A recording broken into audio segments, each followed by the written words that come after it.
దేవుడికి మహిమ కలుగునుగాక. దేవుడు ఈరోజు మనము మన యొక్క అంశం ఏంటంటే క్రూరమైన శాపములను వేరపెట్టుట. ఎప్పుడైనా ఎవరి జీవితంలోనైనా ఒకవేళ శాపం ఉంటే అది మనల్ని ఎదగనియదు. ఏం చేయలేదు? ఎదగనియదు.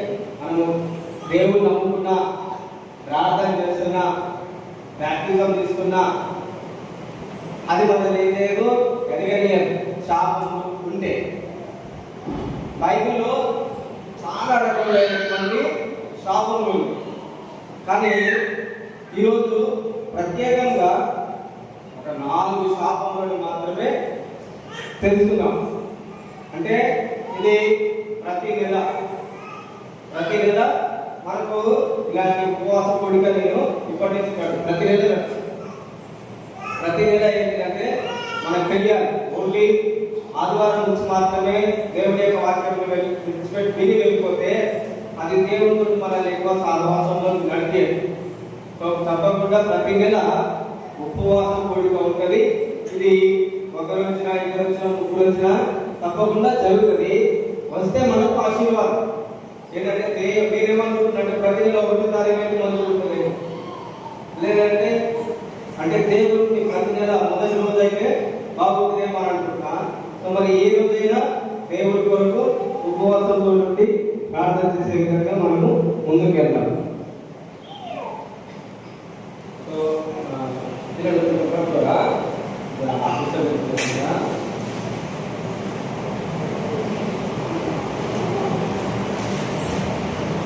ఈరోజు మీరు వచ్చిన మీకు చాలా ధన్యులు అనుకోవాలి. ఎందుకంటే మీకు దేవుని యొక్క వాక్యం ఏముందంటే సత్యము నిన్ను స్వతంత్రుడిగా చేస్తుంది. ఏంటిది నిన్ను స్వతంత్రుడిగా చేసేది? అదే చెప్పండి. ఏంటిది? ప్రార్థన కాదు.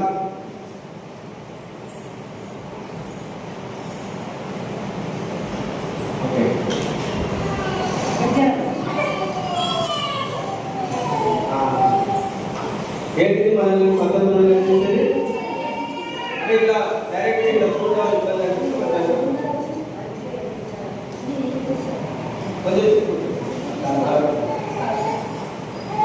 ఒకవేళ ఇట్లా డైరెక్ట్ ఇట్లా ఫైట్ దగ్గర కాకుండా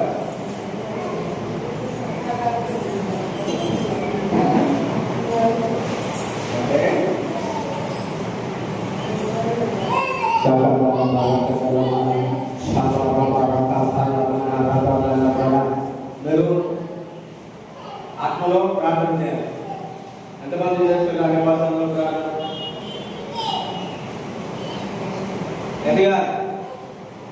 ఎదగాలి కదా. ఎప్పుడు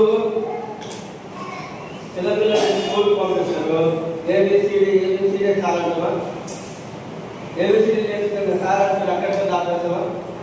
ఎందుకు ఎదగాలి? మరి దేవుని యొక్క వాక్యంలో కూడా ఏమవుతుంది? అన్ని విషయంలో ఎదగాలి. ఎప్పుడు ఎదుగుతారు? మరి మీరు ఇంకా చిన్నపిల్లలాగా, పసిపిల్లలాగా మనసుకు నచ్చిన విధంగా ప్రార్థన చేస్తే ఎదగలే. ఆత్మలో ప్రార్థన చేస్తే మీరు అన్ని విషయంలో అభివృద్ధి చెందుతుంది. ఎలా ప్రార్థన చేస్తే? అందరికీ ఎలా ప్రార్థన చేయాలి? ఆత్మలో. ఎందుకంటే మనము ఎల్లప్పుడూ ఉండేది దేవుడి ఆత్మలో. దేవుడు ఆత్మ. సో మనం కూడా ఆత్మలో నడుచుకుంటాం కనుక ఆత్మలో ప్రార్థన చేయడం మీరు అలవాటు చేసుకోవాలి. అప్పుడు ఆత్మలో ప్రార్థన చేస్తే ఏమవుతుందంటే అన్ని మీకు అర్థమవుతాయి. ఏమవుతుంది? అన్ని మీకు అర్థమవుతుంది. దేవుని యొక్క వాక్యం అర్థమవుతుంది. అదేవిధంగా అపవాది అంటే ఏంటి అర్థమవుతుంది, దేవుడు అంటే అర్థమవుతుంది.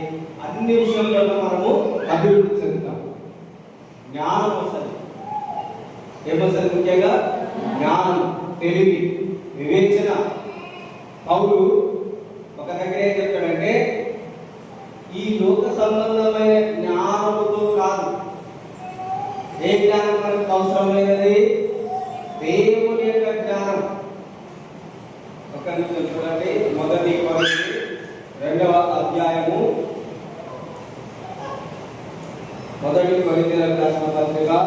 2వ అధ్యాయము 4, 5 వచనం. మీకు దుఃఖము కలుగవలెను కావుగానే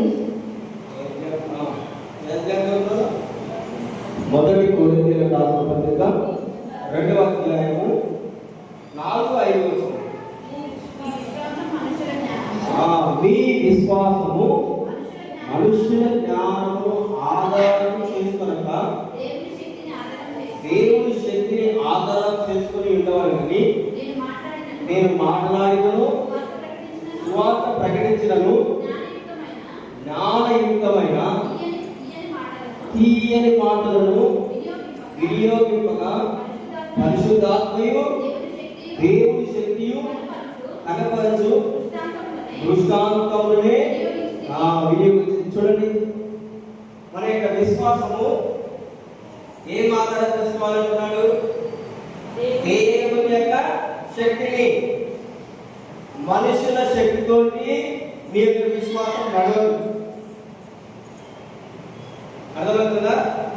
మనుషుల మీద ఆధారపడితే నీ విశ్వాసం కొనసాగదు. నీ యొక్క విశ్వాసము ఎవరిని ఆధారం చేసుకోవాలి? దేవుని. ఎవరిని ఆధారం చేసుకోవాలి చెప్పండి? దేవుని శక్తిని. శక్తిని అంటున్నాడు, దేవుని యొక్క శక్తి. దేవుని యొక్క శక్తి అంటే దేవుని యొక్క వాక్యంలో ఉన్నది. అపోస్తల కార్యంలో 1:8 వచనంలో రాయను, మీరు పరిశుద్ధాత్మ మీ మీదకి వచ్చినప్పుడు మీరు శక్తి పొందుతారు. ఎప్పుడు మీరు శక్తి పొందుకుంటారు? అందరూ ఎప్పుడు మనం శక్తి పొందుకుంటాము? పరిశుద్ధాత్మ మన మీదకి వచ్చినప్పుడు మనం ఏం పొందుకుంటాము? శక్తిని. ఏ శక్తి? ఈ లోక సంబంధమైనటువంటి శక్తి కాదు, ఈ లోకానుసారమైనటువంటి శక్తి కాదు, మనకు కనిపించేటటువంటి శక్తి కాదు, కానీ మనకు పొందుకునేది పరలోక సంబంధమైనటువంటి దేవుని యొక్క నుంచి వచ్చేటటువంటి శక్తిని పొందుకుంటాము. అందుకని ఇక్కడ పౌలు ఏమంటున్నాడు? మీ విశ్వాసము మీ విశ్వాసం ఎవరిని ఆధారం చేసుకోవాలి? మనుషుల జ్ఞానం. మీ విశ్వాసం ఎవరిని ఆధారం చేసుకోవాలి? దేవుని శక్తిని. ఎవరిని? దేవుని శక్తి నీలో ఉంటే నీ విశ్వాసము ఎల్లప్పుడూ కొనసాగుతుంది. ఒకవేళ మీకు దేవుని యొక్క శక్తి లేదనుకో, నీ విశ్వాసము మధ్యలోనే ఆగిపోతుంది. నువ్వు చివరి వరకు ప్రభువును వెంబడించలేదు. దేవుని యొక్క వాక్యం ఎర్మియా రాసిన పత్రికలో ఉంటుంది, విశ్వాసములకు కర్తయు దానిని కొనసాగించువాడైన యేసు వైపు చూచుచు. నీ విశ్వాసములకు ఆది అంతములు యేసు ప్రభు. యేసు ప్రభు ఎలా మనలో జీవిస్తాడు అంటే పరిశుద్ధాత్మ సహాయం వలన. పరిశుద్ధాత్మ శక్తి పొందుకుంటే యేసు ప్రభు మనలో నివసిస్తాడు.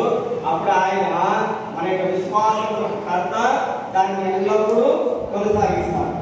సో కనుక మనము దేవుని యొక్క శక్తిని ఆధారం చేసుకొని మన మాటలు మాట్లాడాలి.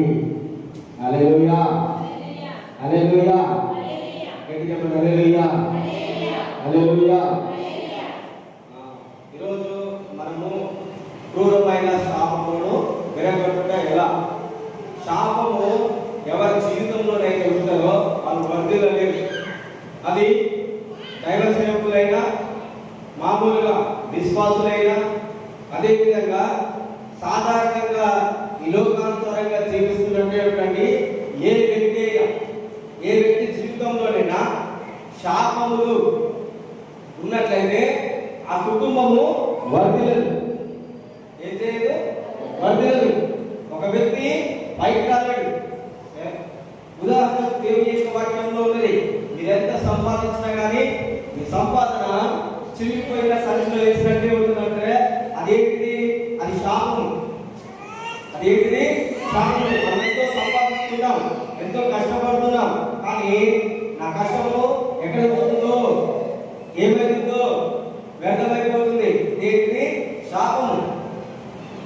శాపం ఏ జీవితంలో అయితే ఉంటుందో వాళ్ళ ఎడగరు. మొట్టమొదటిగా ఆత్మీయానుసారంగా ఎడగలేరు.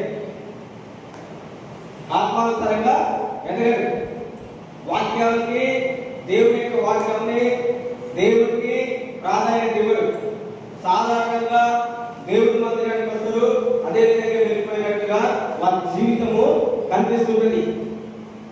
నీచమైన బ్రతుకు అనేది వారి జీవితంలో కనిపిస్తుంటుంది. అన్ని రకములైనటువంటి దురాలవాట్లు ఉంటాయి. అదేవిధంగా ఎప్పుడూ తక్కువ స్థితిలో ఉన్నట్టుగా ఉంటుంటుంది. లోకం దృష్టిలో, మన దృష్టిలో, కుటుంబం దృష్టిలో ఎల్లప్పుడూ అయ్యో మాకు ఏం లేదు, మేము ఎప్పుడు ధీరంగా ఉన్నాం, దరిద్రంగా ఉన్నాం అనేటటువంటి భావన వారిలో కనిపిస్తుంది. శాపం అంటే ఇన్ని రకములుగా మన జీవితంలో కనిపిస్తూ ఉంటాయి. శాపం ఉంటే ఏముంటుంది? శాపం ఉంటే అన్ని రకములుగా ఇబ్బందులు కనిపిస్తుంటాయి. ఇంకేంటి ఏంటంటే శాపం ఒకవేళ నీ జీవితంలో ఉంటే ఎప్పుడు కీడు, నాకు కీడు జరుగుతుంది,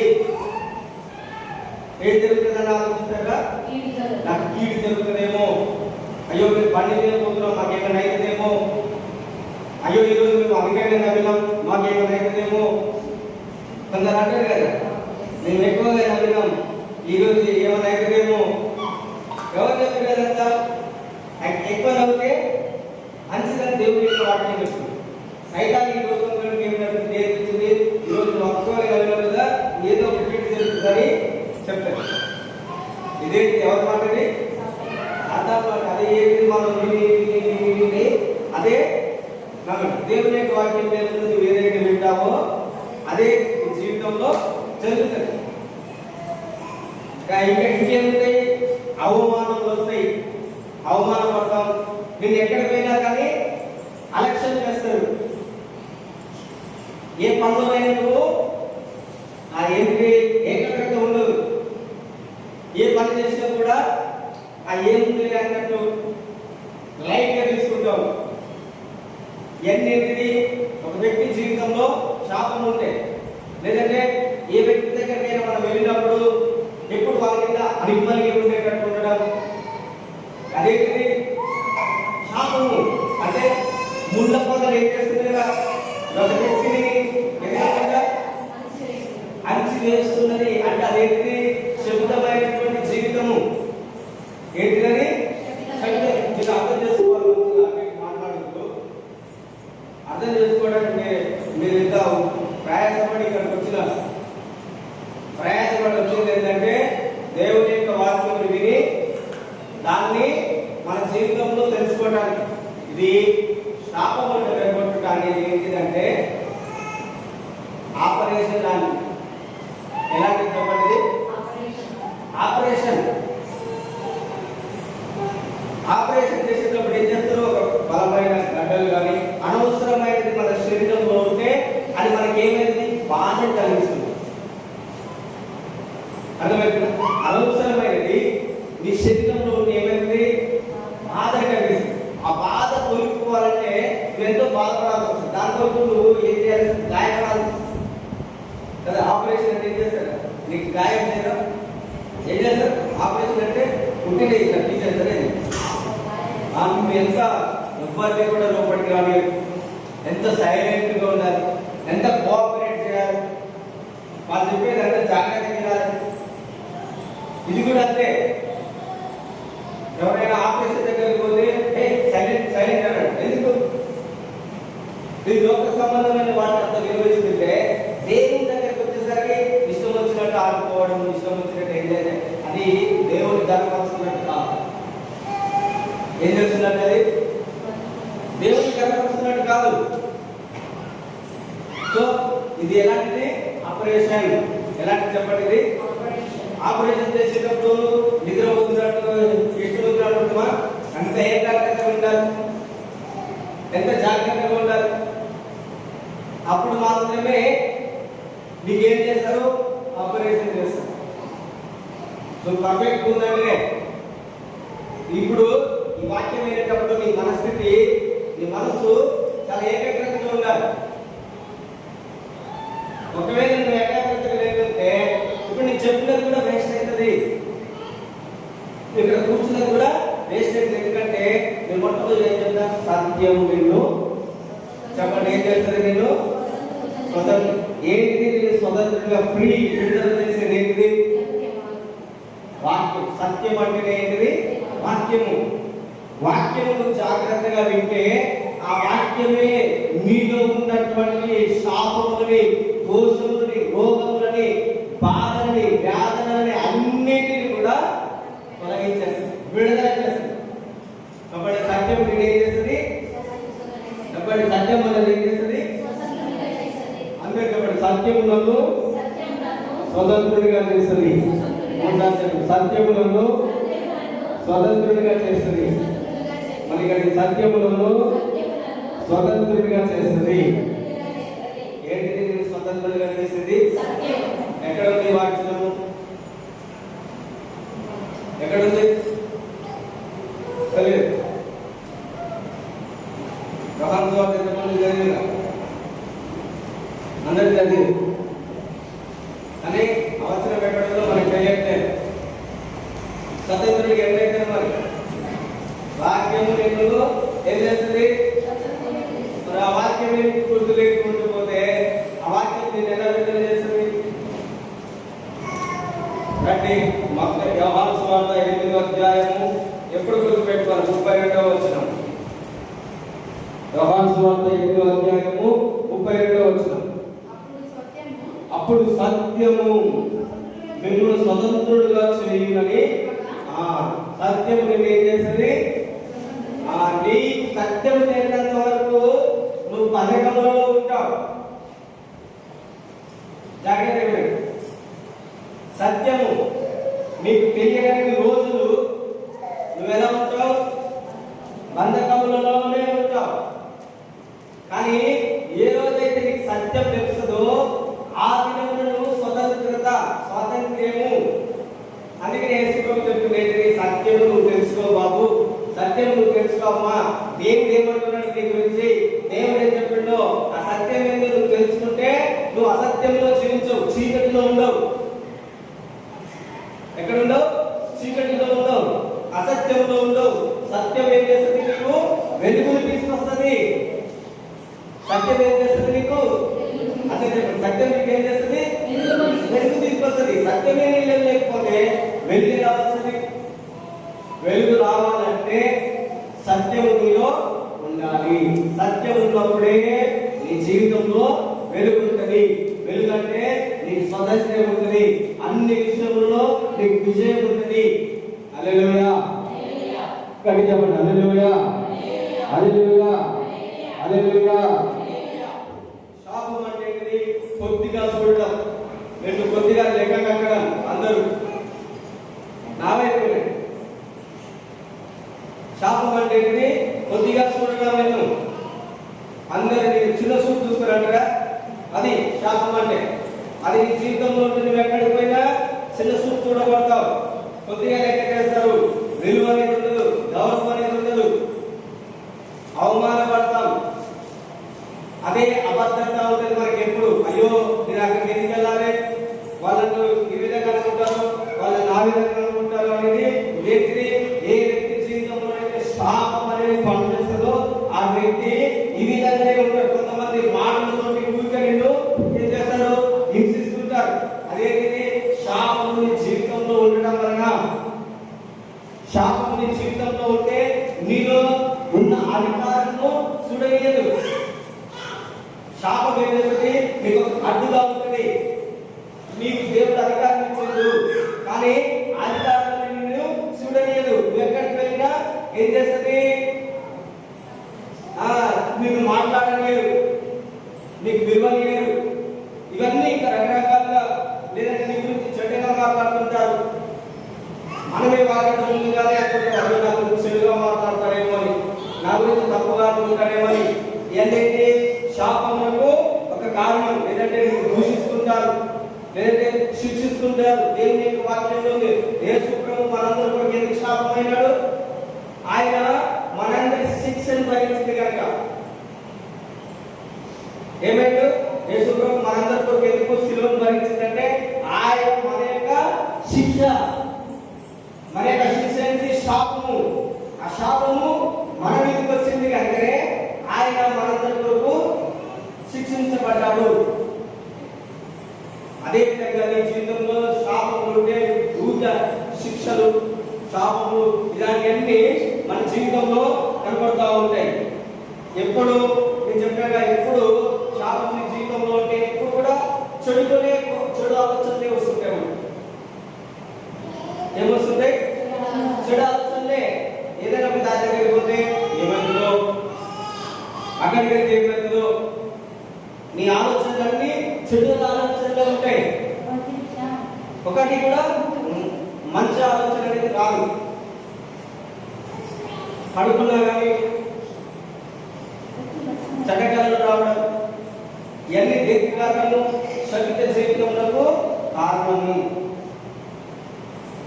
కానీ దేవుని యొక్క వాక్యం ఏం చెప్తున్నది? దేవుడు 100% శాపము నుండి విడుదల పొందుకోవాలి. ఆమేన్, హల్లెలూయా. అరే అయ్యో, నేను దేవుని నమ్ముతున్నానంటే శాపం నా జీవితంలో ఉంటుందా అనే ప్రశ్న మనకు కావచ్చు. అందరికీ గలతీ పత్రిక 3:13-14 లేకపోతే యేసు ప్రభు నా శాపం అంటే ఆయన భరించగలిగే, నాకు శాపం లేదు కదా, నాకు శాపం లేదు. కానీ మరి ఇంకా నువ్వు శాపంలోనే ఇప్పుడు నీ చెప్పిన మాటలన్నీ నీ జీవితంలో కనిపిస్తే ఇంకా నువ్వు అందులో ఉన్నట్టే కదా చెప్తున్నా. ఇంకా ఇప్పుడు నేను చెప్పినటువంటి మాటలన్నీ ఒకవేళ నీ జీవితంలో కనిపిస్తే నా గురించి చెడ్డగా మాట్లాడుతుంటారు, నన్ను తక్కువగా చేస్తారు, నన్ను చురుకగా చేస్తారు, నన్ను నీచంగా చూస్తారు, నన్ను అవమానపరుస్తారు, నన్ను బుద్ధిగా చూస్తారు, శిక్షిస్తారు, ఎవరి దగ్గర కట్టకపోతే ఊరికే నన్ను అణచివేయాలని చూస్తారు, చెడ్డగా మాట్లాడతారు. ఎప్పుడు నాకు చెడ్డకాలు వస్తాయి, నేను ఏదైనా ఒక మంచి పని చేస్తే వెంటనే నాకు ఇది మంచిగా జరగదు, ఇది మంచి కాదు, ఇది చెడైతేమో, అలాంటి ఆలోచనలు ఏమొస్తున్నాయంటే మరి రాకూడదు కదా. దేవుడు నమ్ముతున్నాను, యేసు ప్రభు అంటే మనం రక్షణ తీసుకున్నాం కనుక ఈ రక్షణలోనే అన్ని పోయినాయి అనుకుంటాం, రక్షణలోనే అన్ని పోయినాయి అనుకుంటాం. కానీ రక్షణ నీకు ఎట్లా వచ్చింది? రక్షణ అనేది నీకు ఎట్లా వచ్చింది చెప్పండి. రక్షణ అనేది ఎట్లా వచ్చిందంటే మనకు పౌలు చెప్పిన రోమిలకు రాసిన పత్రికలో పౌలు చెప్తాడు, మనం నోటితో ఒప్పుకోవడం ద్వారా, నోటితో ఒప్పుకోవడం ద్వారా మనకి ఏమొచ్చింది? అదే విధంగా నీ నోటితోటి తిరిగి ఒప్పుకోవాలి. వాటిని కూడా ఏం చేయాలి? రక్షణ కొరకు నువ్వు నోటితో ఒప్పుకున్నట్టు అదే విధంగా నీ జీవితంలో ఉన్న శాపమును కూడా వాటిని ఒప్పుకొని విడిచిపెట్టాలి. హల్లెలూయా. ఏంటి చెప్పండి? హల్లెలూయా. ఏం చేయాలి? మనం ఒప్పుకొని విడిచిపెట్టాలి. ఒప్పుకోకపోతే అవి మన జీవితంలో నుండి వెళ్ళిపోవు. దేవుని యొక్క వాక్యంలోనే కరెక్ట్ గా ఉన్నది. సామెతల గ్రంథం 28:13 చదవండి. సామెతల గ్రంథము 28:13.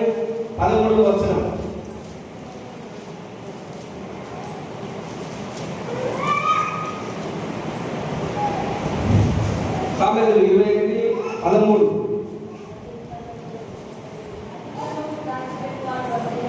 అతిక్రమములు దాచిపెట్టువాడు వర్ధిల్లదు, వాటిని ఒప్పుకొని విడిచిపెట్టిన వాడు. చూడండి, నీకు నీ జీవితంలో ఏ అతిక్రమం ఉన్నదో, ఏ శాపం నీ జీవితంలో వెంటాడుతున్నదో, ఏ దరిద్రం నీ జీవితంలో ఉందో, ఏ దరిద్రత నీ కుటుంబంలో ఉన్నదో నీకు ఎలా తెలుసు? లేదంటే నువ్వు చిన్నప్పుడు ఏ తప్పు చేసినో నీకు తెలియదు, మీ అమ్మ నాన్న ఏ తప్పు చేసినో మనకు తెలియదు, వారి తల్లిదండ్రులు ఏ తప్పు చేసినో మనకు తెలియదు. కానీ దేవుని యొక్క వాక్యం ఏముంది? అతిక్రమములు దాచిపెడితే, సత్యము నీకు తెలియనంత వరకు అది అతిక్రమము దాచబడే ఉంటుంది. అంటే సత్యము మనకు తెలియనంత వరకు మన అతిక్రమం ఏమైతుంది? దాచిపెట్టబడుతుంది. వ్యవహారాలు ఏ తప్పు చేసినో నీకు తెలుసా? తెలియదు. మీకు తెలుసా? నాకు కూడా తెలియదు. చిన్నప్పుడు నువ్వు 8-9 సంవత్సరాల వయసు ఉన్నప్పుడు ఏ పాపం చేసుకో మనకు గుర్తుందిగా? మీకు గుర్తుందా? మన భర్తలు, మన భార్య, మన ఏ తప్పు చేసిందో మనకు తెలుసా? మన పిల్లలు తెలియదు. కానీ దేవుని యొక్క వాక్యం ఏమంటుంది? అతిక్రమము ఉంది. దాచిపెట్టబడినంత కాలము నువ్వు ఎలా వర్ధిల్లుతావు? వర్ధిల్లవు. నువ్వు వర్ధిల్లాలంటే నీ అతిక్రమములని, నీ శాపములని, నీ దరిద్రాన్ని అంతటిని ఒప్పుకోవాలి. ఒప్పుకున్నప్పుడు మనకి ఏమొస్తుంది?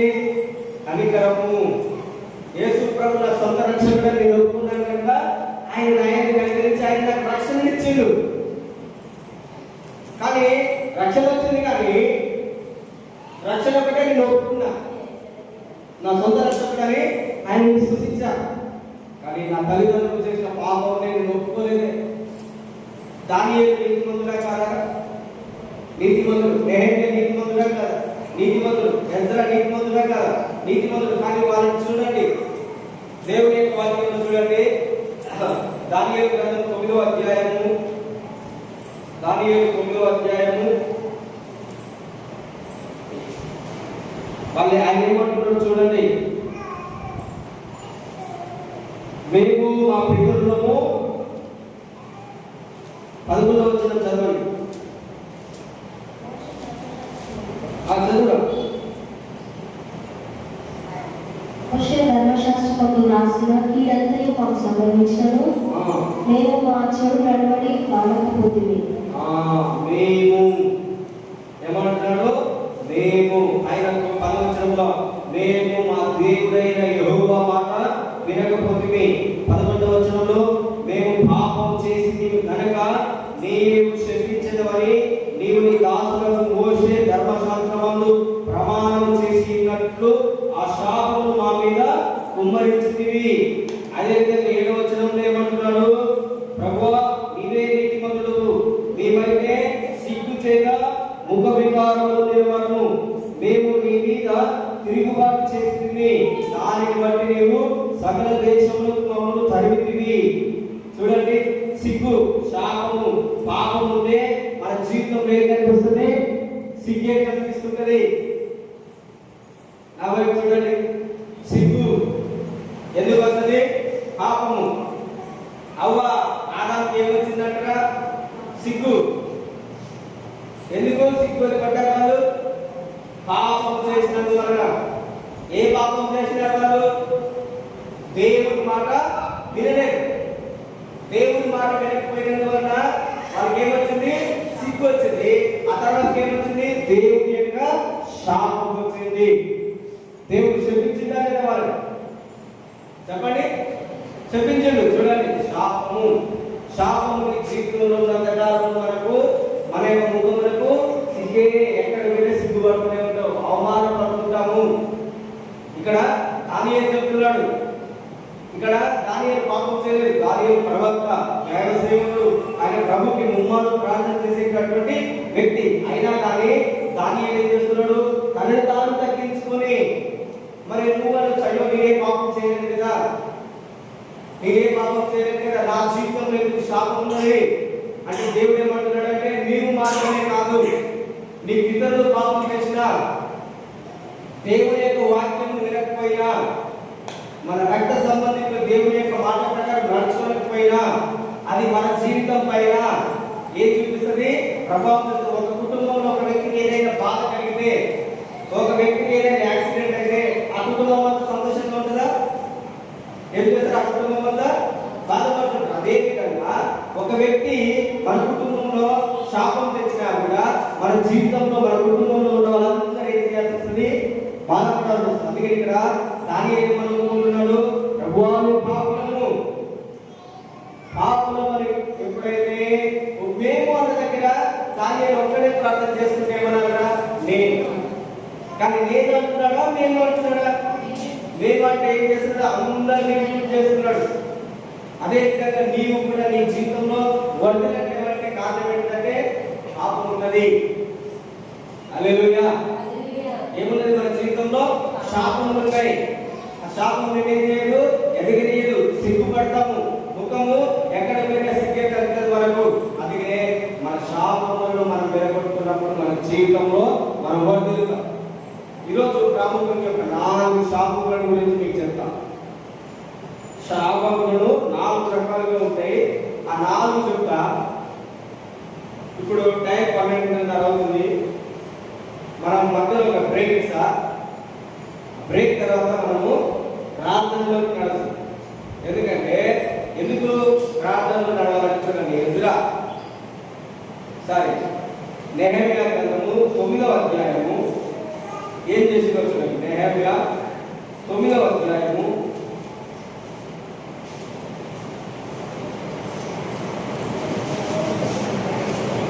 2వ వచనం చదవండి, 3వ వచనం చదవండి.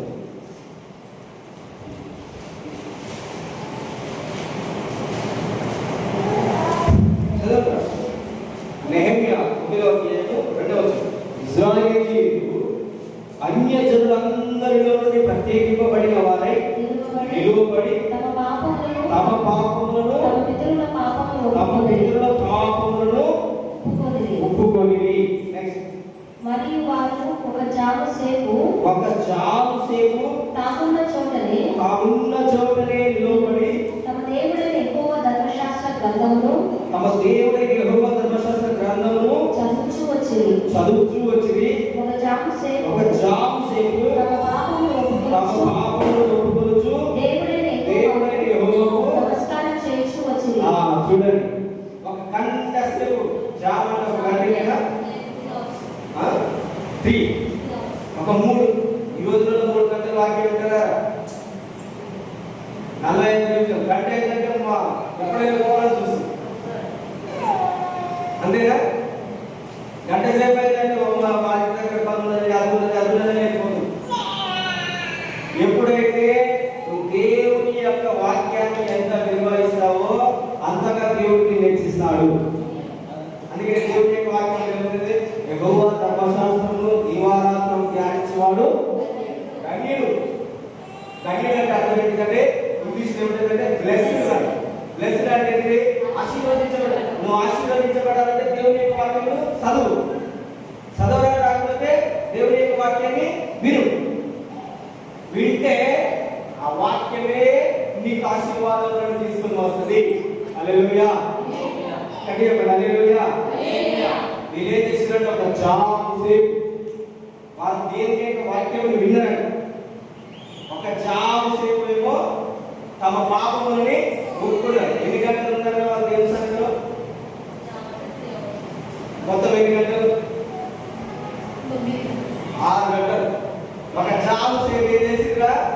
వాక్యం విన్నారు. ఒక జాము సేపు ఏం చేసిరు?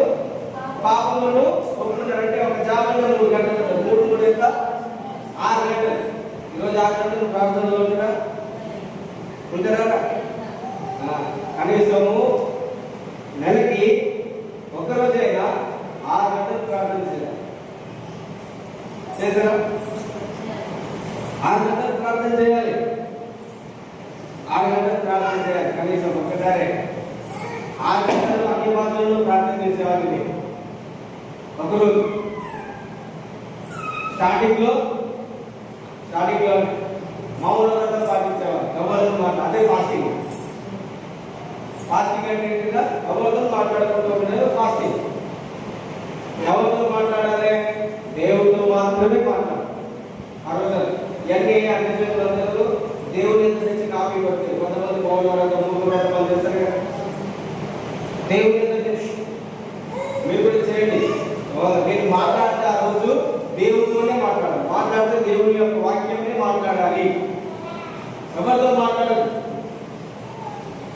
ఉపవాసం ఉంటే నేను దేవుని యొక్క వాక్యాన్ని ఒకరోజు చదవడానికి ఉపవాసం ఉన్నాయి.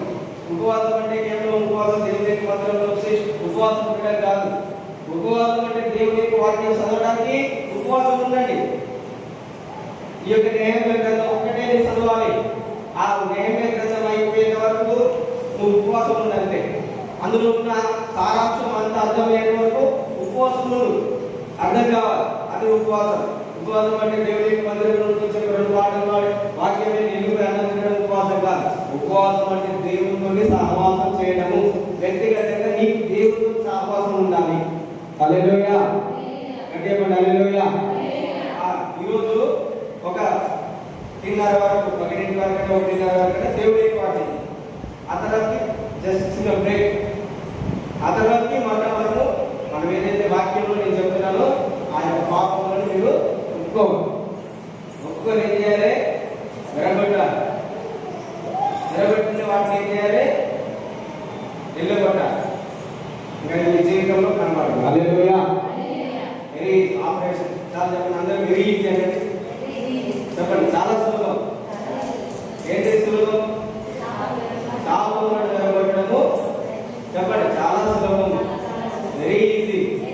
హల్లెలూయా. ఎందుకు అంటే సత్యము తెలిసింది. అందులో సత్యం తెలిస్తే సులభం. సత్యం తెలియకపోతే అదేందో మనకు తెలియక మొహం పెట్టు. మనకు తెలియకపోతే ఏంటంటే మన మొహం మీద ఏ కనబడుతుంది? Question mark. ఏదైనా నీకు తెలియదు ఎవరైనా ప్రశ్న అడిగిననుకో అది నీకు తెలియలేదనుకో మన మొహంలో ఏ కనబడుతుందా? Question mark. ఏది తెలియనట్టు ఉంటావు. కానీ ఏదైనా ఒకటి తెలిస్తే నువ్వు ఎలా ఉంటావు? నీ ముఖంలో ధైర్యము సింహం వలె కనిపిస్తుంటావు. సైతాన్ని ఎక్కడికి వచ్చినా నువ్వు సింహం వలె ఉంటావు అన్నమాట.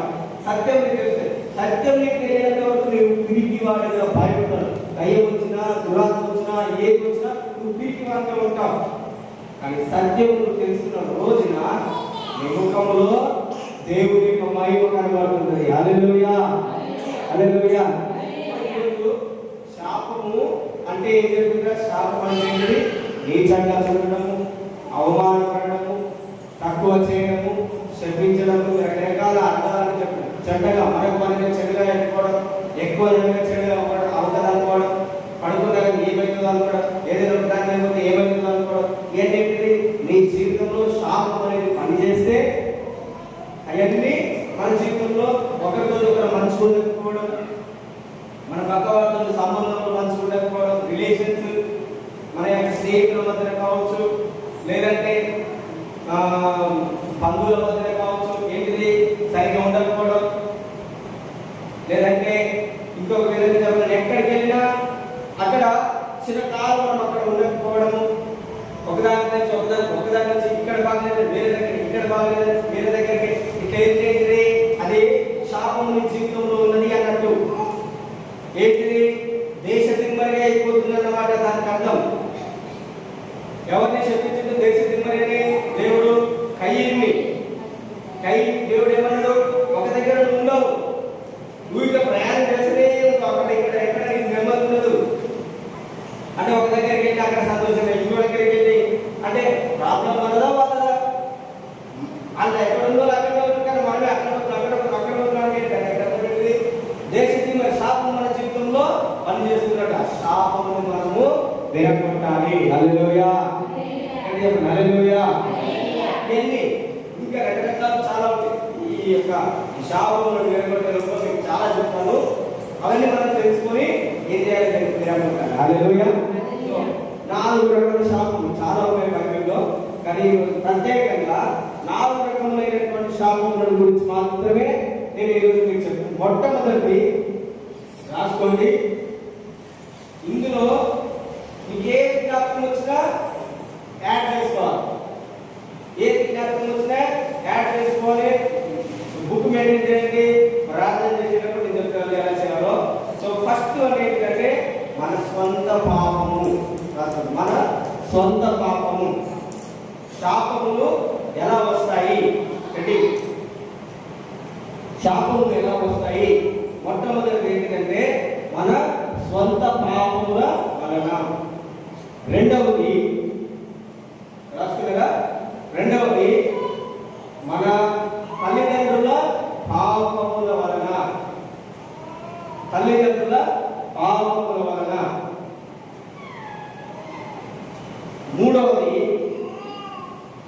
మూడవది ఏంటంటే ఇతరులు, వేరే ఎవరైనా ఇతరులు మనల్ని తిట్టడం ద్వారా.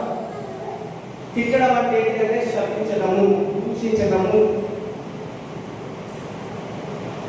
ఇతరులు మనల్ని తిట్టడము, దూషించడం ద్వారా, ఇతరులు మనల్ని శపించడం ద్వారా.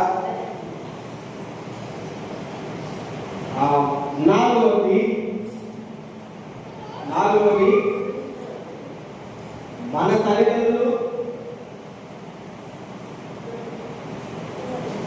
మరియు మన మీద మనమే వ్యర్థమైన మాటలు, లేదంటే శపితమైన మాటలు, తక్కువ చేసి మాట్లాడే మాటలు. మన యొక్క తల్లిదండ్రులు లేదా మనకు మనల్ని మనమే క్షమించుకోవటము, మన తల్లిదండ్రులు క్షమించటము, లేదంటే గురువులు కానీ అంటే మనకు విద్యను బోధించినటువంటి వాళ్ళు, లేదంటే మన పైన ఉన్న వాళ్ళు, వీళ్ళందరూ క్షమించడం ద్వారా, క్షమించడం అంటే తిట్టడం, దూషించడం, అర్థమైంది కదా? తిట్టడము, దూషించడం. తల్లిదండ్రులు ఇంక్లూడింగ్ అత్తమామలు కూడా వస్తారు. తల్లిదండ్రుల దగ్గర అత్తమామలు కూడా మనకు తల్లిదండ్రులు లాంటి వాళ్ళే. వాళ్ళు మనల్ని తక్కువ చేసి చూడడము. అదేవిధంగా తల్లిదండ్రుల దగ్గర మన భార్య భర్త కూడా వస్తారు. అర్థమవుతుందా? సో ఈ 4 రకాలైనటువంటి శాపముల గురించి ఈరోజు మనము దేవుని యొక్క వాక్యంలో గమనిస్తాం. మొట్టమొదటిగా మన సొంత పాపములు. ఎంతమంది దేవుని యొక్క వాక్యంలో మనం చూడలేదు పాపములు, మన యొక్క సొంత పాపములు. సొంత పాపములు చాలా చాలా ఉంటాయి. సొంత పాపములు అంటే శరీరానుసారమైనటువంటి పాపములు. ఏంటి శరీరానుసారమైన పాపములు? జారత్వము, దొంగతనము, నరహత్య, వ్యభిచారము, ఇంకా తిట్టడము, దూషించడము. ఒక వ్యక్తిని ఒక వాళ్ళ దగ్గరికి వెళ్ళి దూషి తిట్టడం, అదేంటి పాపం, మన సొంత పాపం. అర్థమైందా? సొంత పాపం ఇంకా చాలా ఉంటాయి. విభేదాలు, ఎప్పుడు ఒకరితో ఒకరు మంచిగా ఉండకపోవడం, గొడవ, మత్సరం మనలోనే ఎప్పుడు ఎంజాయ్మెంట్ ఏమంటారు ఇది ఎల్లప్పుడూ డంబిగా జీవితం, డంబంగా ప్రవర్తించడం, గొప్పగా నేనే ఉండాలి. సైతాన్ ఏం చేసిందిరా? నేనే దేవుడి కంటే గొప్ప అనుకుంది. ఎక్కడికి పడిపోయింది అది? అందరికంటే క్రిందికి పడిపోయింది. గర్వము, అహంకారము. ఏంటిరా? గర్వము, అహంకారం. దేవుని యొక్క వాక్యంలో ఉంది, నాశనములకు ముందు గర్వము, పరిపూర్ణకు ముందు అహంకారం ప్రవేశిస్తుంది. ఈ పాపములు దేవుని కనపరచకపోవడం. దుష్టులు ఏం చేసిందా? దేవుని కనపరచరు. దుర్మార్గులు దేవుని కనపరచరు. మన సొంత పాపంలో ఉంటే, పాపం ఏం చేస్తుందంటే మనకు దేవుడు దూరం చేస్తుంది. ఏం చేస్తుంది? చెప్పమ్మా. పాపం మనల్ని ఏం చేస్తుంది?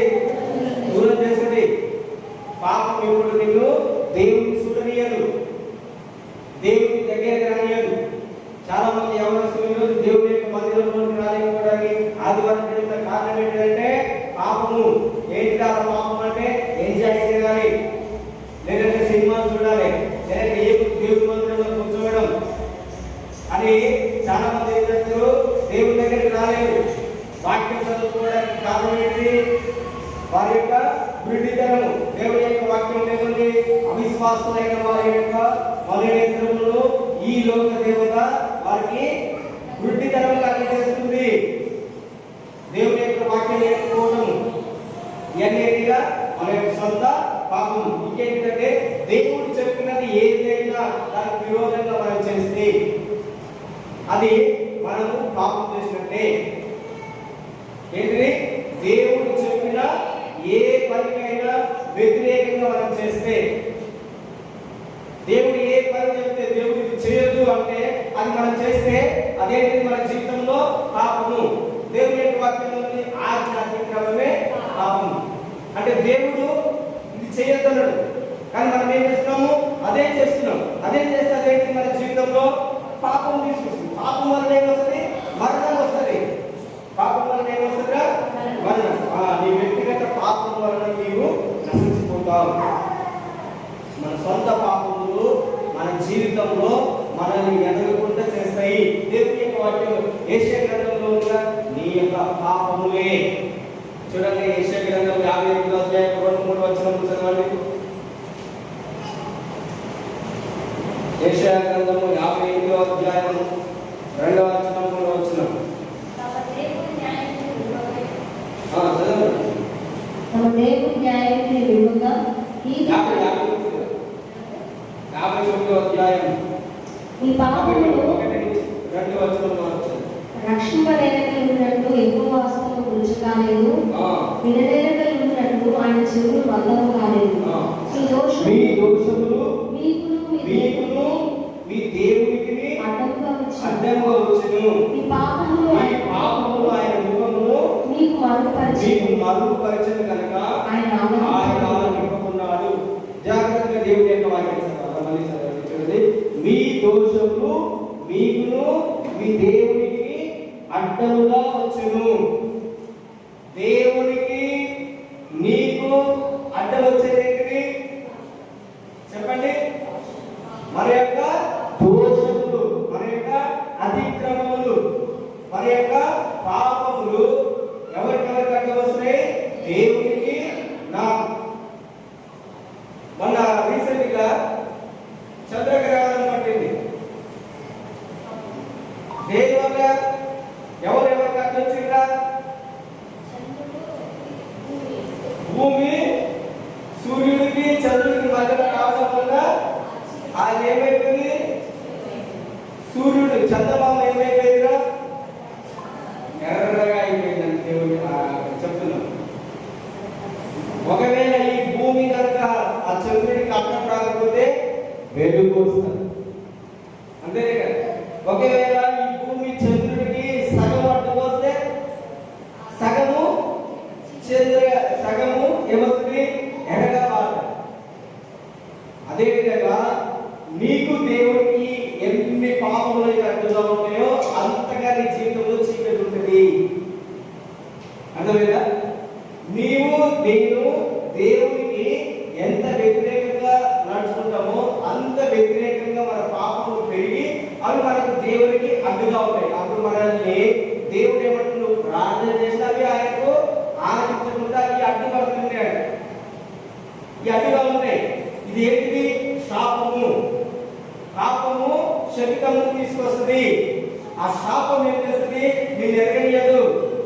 అంటే ఇప్పుడు సూర్యుడికి చంద్రుడికి మధ్యన భూమి అడ్డం వచ్చింది కనుక వెలుతురు అనేది లేకుండా పోయింది. అదేవిధంగా నీ జీవితంలో పాపం ఉంటే, నీ జీవితంలో శాపం ఉంటే, నీ జీవితంలో వెలుగు అనేది ఉండదు. వాటి వెలుగంటే వాటి ఎదుట ఆశీర్వాదం, క్షేమం, మేలు ఎప్పుడు ఇవన్నీ కనబడకుండా ఎప్పుడే కనిపిస్తాయి? చెడు, దుర్నీతి, పాపము, అపవిత్రత, వ్యర్థమైన జరగడం, కీడు, ఇవన్నీ మన జీవితంలో జరుగుతాయని మనము అనుకుంటా ఉంటాం. ఏముంటే? శాపం ఉంటే దేవుడు ఏమంటాడు? మీ దోషములు మీ దేవునికి అడ్డంగా ఉన్నందున. చదవండి. మీ దోషములు ఏమున్నాయి? మీ దోషములు మీకు మీ దేవునికి అడ్డంగా ఉన్నాయి. మీ పాపములు ఆయన ముఖమును మీకు మరుగుపరచండి. చూడండి, మన పాపం ఏం చేస్తాయి? దేవుని చూడలేకుండా చేస్తాయి.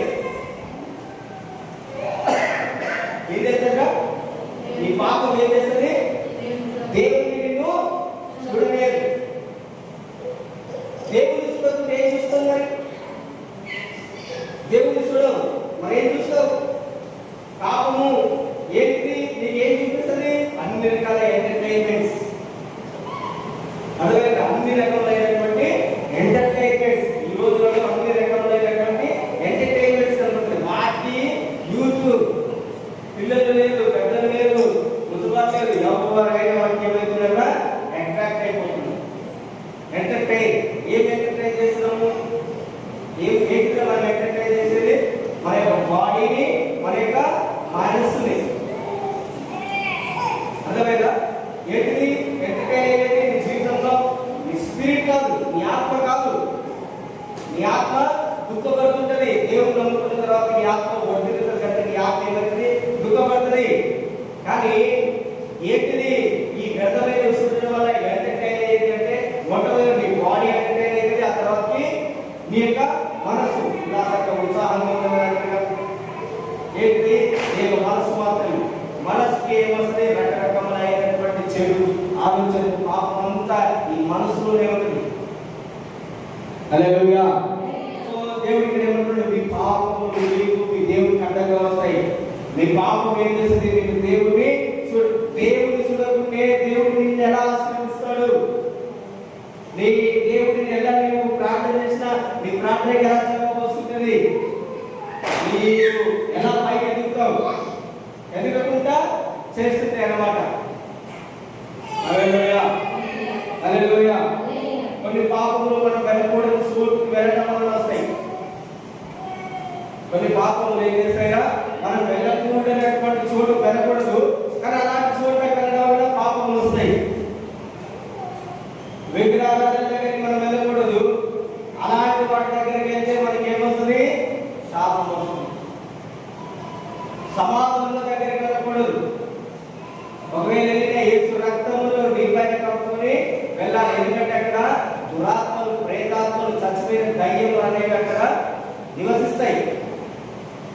ఎప్పుడైనా అక్కడికి వెళ్ళినప్పుడు ఏదైనా దురాత్మని చూసి ఆకర్షించవచ్చు. అప్పుడు నీ యొక్క వ్యక్తిగత జీవితంలో నీ పాపము నీలో ఉన్నందువల్ల అవి నిన్ను ఆకర్షిస్తాయి. అప్పుడు అవి ఏం చేస్తాయి? నీ జీవితంలో మార్పులు తీసుకుని వస్తాయి. నిన్న కారణమైనటువంటి నీ జీవితం సడన్ గా మారిపోతుంది.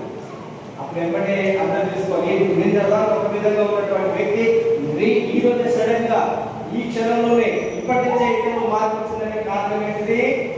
శాపము. ఏదైతే వెనకబడిన ప్రదేశంలోకి వెళ్ళి ఏదైతే దురాత్మ, అపవిత్రాత్మ అతని శరీరాన్ని ఆవరించింది. దానివలన రోగాలు వస్తాయి, వ్యాధులు వస్తాయి, చచ్చిపోయేంత వరకు మనలో వెళ్ళిపోవు. వ్యక్తిగత పాపము, మన సొంత పాపములు వీటన్నిటికి దారి తీస్తాయి. నీ వ్యక్తిగత పాపము దయ్యములు నీలోకి రావడానికి తెరవబడినటువంటి ద్వారంగా పనిచేస్తుంది. ఏం చేస్తుంది చెప్పండి? సాతానుకి ద్వారము. నువ్వు తెలిసినటువంటి పాపం చేయడం వల్ల మనం ఏదైతే పాపం చేసినాం, సినిమా చూసినాం, సీరియల్ చూసినాం, అబద్ధం చెప్పినాం, మోసం చేసినాం, దొంగతనం చేసినాం, తల్లిదండ్రులను మోసం చేసినాం, తల్లిదండ్రులకు అబద్ధాలు చెప్పినాం, పిల్లలకు అబద్ధాలు చెప్తాం, ఇంకా రకరకాల దగ్గర పాపములు చేస్తుంటాం. ఏదైనా ఒక దగ్గరికి వెళ్ళినప్పుడు మనం వెళ్ళలేదని చెప్పడానికి అబద్ధం చెప్తాం. ఇవన్నీ ఏం చేస్తాయి? ద్వారాలు తెలుస్తాయి. ఏం చేస్తాయిగా? ద్వారాలు తెలుస్తాయి. సీరియల్స్ చూస్తే ద్వారాలు తెలుస్తాయి, వ్యర్థమైన చూడడానికి. సినిమా చూస్తే వ్యర్థమైన ద్వారాలు తెలుస్తాయి. ఇంకా రకరకాలైనటువంటివి, త్రాగుడు, ఇంకా అన్ని రకములైనటువంటి వ్యర్థమైన క్రీడలు అన్ని ఏం చేస్తాయి? దయ్యంలో నీ యొక్క దేహంలోకి, నీ శరీరంలోకి రావడానికి మనం వాటికి ద్వారంగా ఉంటాం. హల్లెలూయా. చెడ్డ స్నేహము, చెడ్డ సహవాసం ఏం చేస్తుంది? దేవుని యొక్క వాక్యంలో ఉన్నది. మొదటి కొరింథీ 7వ అధ్యాయము, దుష్ట సాంగత్యము మంచి నడవడిని చెడగొట్టుదని మొదటి కొరింథీయులకు రాసిన పత్రికలో ఉంటుంది. ఎక్కడ ఉంటుందో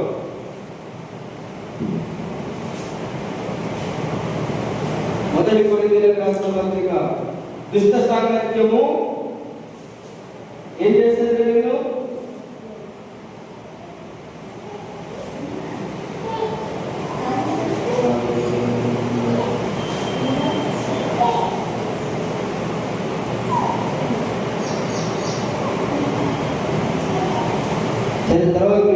దుష్ట సాంగత్యం ఏం చేస్తుంది? నిన్ను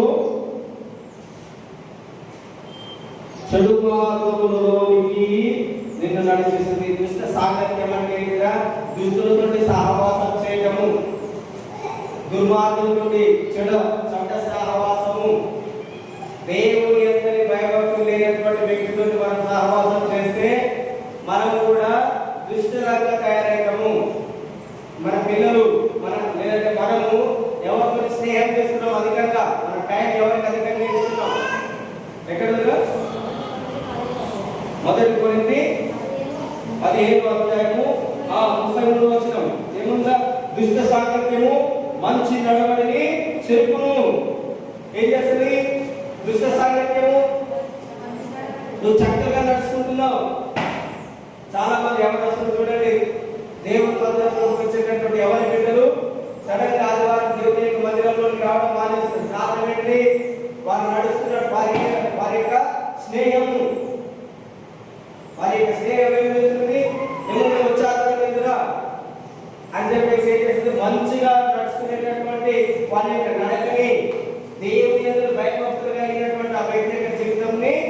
పాడు చేసేస్తున్నారు. ఏం చేస్తున్నారు? దుష్ట సంకల్పము మంచి నడవడిని చెడగొట్టది. జాగ్రత్త. మరి మనం ఎవరు కొట్టు నడుచుకుంటున్నాం? దుష్ట ఆలోచన చొప్పున నడవకూడదన్నది. పాప మార్గంలో నిలబడదు. అపాత్రను కూర్చుంది చోట ఒకవేళ కూర్చుంటే ఏమైంది? దుష్టుల ఫస్ట్ వచనం ఏంటంటే దుష్టుల ఆలోచన చొప్పున నువ్వు నడిస్తే నీ బ్రతుకు దుష్టత్వం అయిపోతుంది. నువ్వు కూడా దుష్టుల కింద ఎక్కబడతావు. తర్వాత ఏంటి? పాపుల మార్గంలో ఒకవేళ నీకు నిలిస్తే నేను కూడా పాపంలోకి లాగేస్తారు. ఏం చేస్తారంట? పాపం చేద్దాం, దాన్ని నీకు ఇష్టం లేకపోయిన వాళ్ళు గుంజుకుపోతారంట పాపంలో. పాపం చేద్దా ప్రాణులు చాలా మందికి ఇష్టం ఉండదు. ఒక వ్యక్తి దుర్మార్గుడు ఉంటాడు, అందులో ఈరోజు తాగుతున్నాడు, నా దగ్గర డబ్బులు ఇవ్వంటే నేనే పెట్టాలి దుర్మార్గుడు, నాకే పాపంలో. ఇంకోటి ఏంటంటే అపహాసం, ఎప్పుడు అపహాసిస్తూనే ఉంటాడు. అలాంటి పద్ధతిలో మనం కూర్చోకూడదు. ఏమంటే అపహాస్యము పాలైన కూడా దేవుని యొక్క వాక్యం నుండి మనం ఏదైతే వింటామో అదే మనము కోసుకుంటాము. కనుక మొట్టమొదటి మన స్వంత పాపములు మన యొక్క జీవితంలోకి శాపము తీసుకొని వస్తుంది. ఏం చేస్తుంది? మన స్వంత పాపము మన యొక్క జీవితంలోకి శాపము తీసుకొని వస్తుంది. మన దోషములు, మన అతిక్రమములు ఏమైతే మన జీవితంలోకి శాపము తీసుకొస్తుంది. అది మనం ఏం చేస్తుంది? మన దేవుణ్ణి దూరం చేస్తుంది. దేవుడితో సహవాసం లేకుండా పాపము మనల్ని దేవుడికి దూరం చేస్తుంది. కనుక మన వ్యక్తిగత జీవితం దేవుడికి సమర్పణ కలిగినటువంటి జీవితంగా ఉండాలి. వ్యక్తిగత జీవితం ద్వారా మనకి వస్తాయి, పాపములు వస్తాయి. రెండవది ఏంటి? తల్లిదండ్రులు. రెండవది కూడా తల్లిదండ్రులు. మరి మన తల్లిదండ్రులు ఏం చేస్తున్నామో మనకు తెలియదు.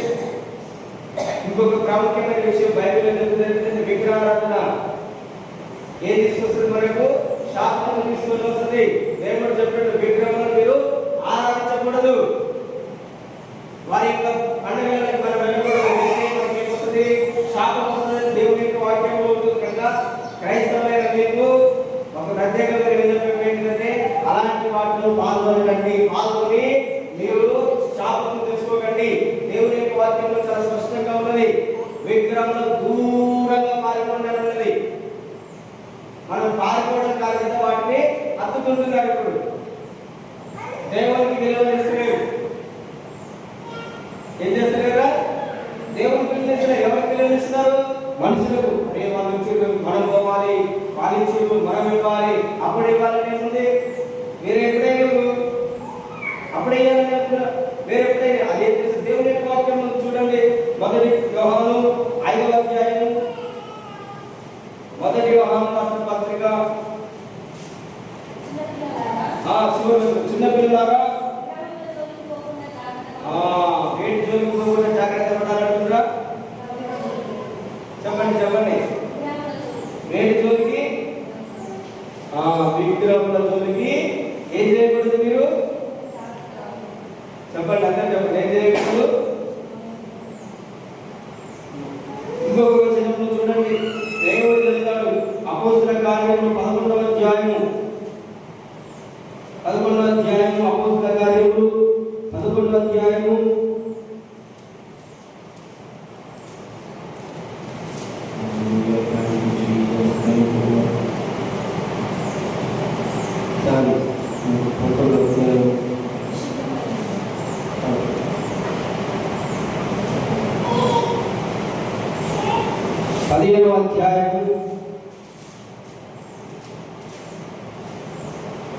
అధ్యాయము 20వ వచనం చదవండి.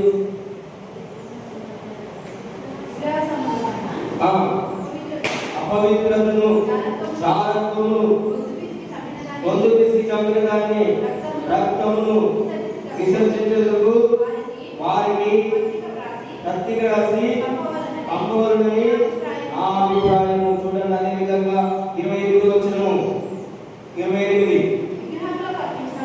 అర్పించిన వాటిని, రక్తమును, పొందు పిసికి చంపిన దాన్ని, చారత్వమును విసర్జింపవలనని ఈ అవశ్యమైన వాటి కంటే ఎక్కువైన ఏ భారము మీ మీద మోపకూడదని పరిశుద్ధాత్మకును మాకు తోచెను. వీటికి మీరు దూరంగా ఉండుటకు జాగ్రత్త పడిద్రా, అది మీకు మేలు, మీకు క్షేమం కలుగును గాక. చూడండి, మీకు క్షేమం అంటున్నాడు. ఒకవేళ ఏదైనా మీకు గురి, మీకు మేలు, మీకు క్షేమము. మనమందరము గొర్రెల మేకలకు వచ్చిన తర్వాత రక్తం పట్టి ఓడిస్తున్నారు. బైబిల్ అంటారు శాపం తీసుకొని వస్తుంది. ఏం తీసుకొస్తుంది? రక్తంలో తినకూడదు, చచ్చిన వాటిని తినకండి, అపవిత్రతకి దూరంగా పాల్గొంటున్నాడు. విగ్రహారాధన ఏంటి? అపవిత్రత. ఎంత స్పష్టంగా దేవుని యొక్క వాక్యంలో పౌలు మొదటి కొరింథీ 10వ అధ్యాయంలో చెప్తాడు, విగ్రహారాధనకు దూరంగా పాల్గొండి. మరి మన పితరులు అందరూ విగ్రహాలను ఆరాధించినటువంటి వ్యక్తులు. సో అది మన జీవితంలోకి ఏం తీసుకొస్తుంది? శాపం తీసుకొని వస్తుంది. మరి వాళ్ళు వ్యభిచార కార్యక్రమంలో పాల్గొన్నారేమో మనకు తెలియదు. వాటిని కూడా మనం ఒప్పుకోవాలి. వాళ్ళు దొంగతనం చేసిరేమో, నరహత్య చేసిరేమో, లేదంటే గొంతు పిసికి చంపి దాని యొక్క రక్తం పట్టి వండుకొని తిన్నరేమో మనకు తెలియదు. దానివల్ల అపవిత్రత వస్తుంది, జాగ్రత్తం పాల్గొనేమో. ఇవన్నీ మనకి ఏం చేస్తాయి? శాపములను తీసుకొస్తాయి. తల్లిదండ్రుల పాపములు పిల్లలకి ఏమైతాయి? గురిగా మారుతాయి. దేవుని యొక్క వాక్యం ఏంటంటే 3-4 తరాల వరకు మీ యొక్క తల్లిదండ్రుల పాపములు మీ మీదకి వస్తాయన్నది. కనుక 3-4 అంటే వాళ్ళ అమ్మ నాన్న చేయకపోవచ్చు, వాళ్ళ అమ్మ నాన్నైనా చేసి ఉండొచ్చు, లేదంటే వాళ్ళ ముందున్న వాళ్ళైనా, లేదంటే వాళ్ళకి ముందున్న వాళ్ళైనా చేసి ఉండొచ్చు, నాకు తెలియదు. లేదంటే మాంత్రికుల దగ్గరికి వెళ్ళొచ్చు, సోద చెప్పు వాళ్ళ దగ్గరికి వెళ్ళొచ్చు. అది ఏంటిది? నీవైనా జాతకం చూపించిన శాపము, నీ చెయ్యి చూపించిన శాపమే. లేదంటే సోద చెప్పు వాళ్ళ దగ్గరికి, అంతరాలు పూజలు కట్టుకునే వాళ్ళ దగ్గరికి వెళ్ళినా అది కూడా ఒక శాపము. బైబిల్ స్పష్టంగా ఉన్నాయి. ఒకవేళ ఎప్పుడైనా మన ఇంటి దగ్గరికి వెళ్ళినా, మనం వెళ్ళకపోయినా, మన తల్లిదండ్రులైనా, మన పితరులైనా వాళ్ళు వెళ్ళి ఉండొచ్చు. అవి ఏం చేస్తున్నాయి? దేవుడికి నీకు పాపంలో అడ్డంగా నిలబడుతున్నాయి. నువ్వు రక్షణ పొందుతున్నప్పటికీ, రక్షణ అంటే నీ ఆత్మ రక్షించబడుతున్నది. కానీ నువ్వు వర్తిల్లాలంటే ఈ శాపములు, ఈ అతిక్రమములు, ఈ దోషములన్నీ నీ జీవితంలో నుండి వెళ్ళిపోవాలి. వెళ్ళిపోయినప్పుడే నీ కుటుంబము వర్తిల్లుతుంది. ఒకవేళ ఇవన్నీ నీ జీవితంలో కనిపిస్తే నీ జీవితము వర్తిల్లదు. ఇంకా చాలా రకాల మన పితరులు చేసినటువంటి తప్పులు చూడడము ద్వితీయోపదేశకాండం 27వ అధ్యాయంలో ఉంటాయి. ద్వితీయోపదేశకాండం 27వ అధ్యాయంలో చాలా స్పష్టంగా ఉంటాయి. 17వ వచనం, 27వ అధ్యాయం 17వ వచనంలో దేవుని యొక్క వాక్యం ఏముంటుంది? హేయముగా శిల్పి చేతులతో మలచిన విగ్రహమునే కానీ పోత విగ్రహమునే కానీ చేసి చాటున ఉంచువాడు శాపగ్రస్తుడు. చూడండి, చేతులతో మనం ఏదైనా బొమ్మలు చేసినా, ఆ బొమ్మలు చేసి వాటికి పూజలు చేసినా, విగ్రహారాధన చేసినా, అది మన జీవితంలో ఏం తీసుకొస్తుంది? శాపము. మరి నువ్వు చేయకపోవచ్చు, నీ ముందున్న వారు చేయొచ్చు. దేవుడు అంటున్నాడు అది నీ కుటుంబంలోనికి శాపము తీసుకుని వస్తుంది. ఆకాను ఇశ్రాయేలుకి సంబంధించినటువంటి వ్యక్తి. ఆకాను అనే వ్యక్తి చెప్పండి, ఇజ్రాయెల్ గోత్రికులకు సంబంధించినటువంటి వ్యక్తి. ఆకాను ఒకటి ఏం చేసిండు? శపితమైన దాన్ని తీసుకుని వచ్చి తన యొక్క కుటుంబంలో, తన యొక్క నివసిస్తున్నటువంటి గుడారంలో పెట్టుకున్నాడు. తను నివసిస్తున్నటువంటి గుడారంలో పెట్టుకున్నందుకు ఒక్కడు దేవుని మాట లేదు. అవకాశం పేరేంటి? ఆకాను. ఏ కాను? చెప్పండి, ఏ కాను? కాను కాను అన్నాడు. ఆయన ఆకాను. నేను కాదు అన్నాడు. అందుకే ఆయన పేరు ఆకానే. ఎవరైతే నేను కాదు అంటాడు ఆయన తప్పు చేశారు. జాగ్రత్త. నేను కాదన్నాడు ఆయన. చివరికి వచ్చింది ఆయన కుటుంబంలోకి వచ్చింది.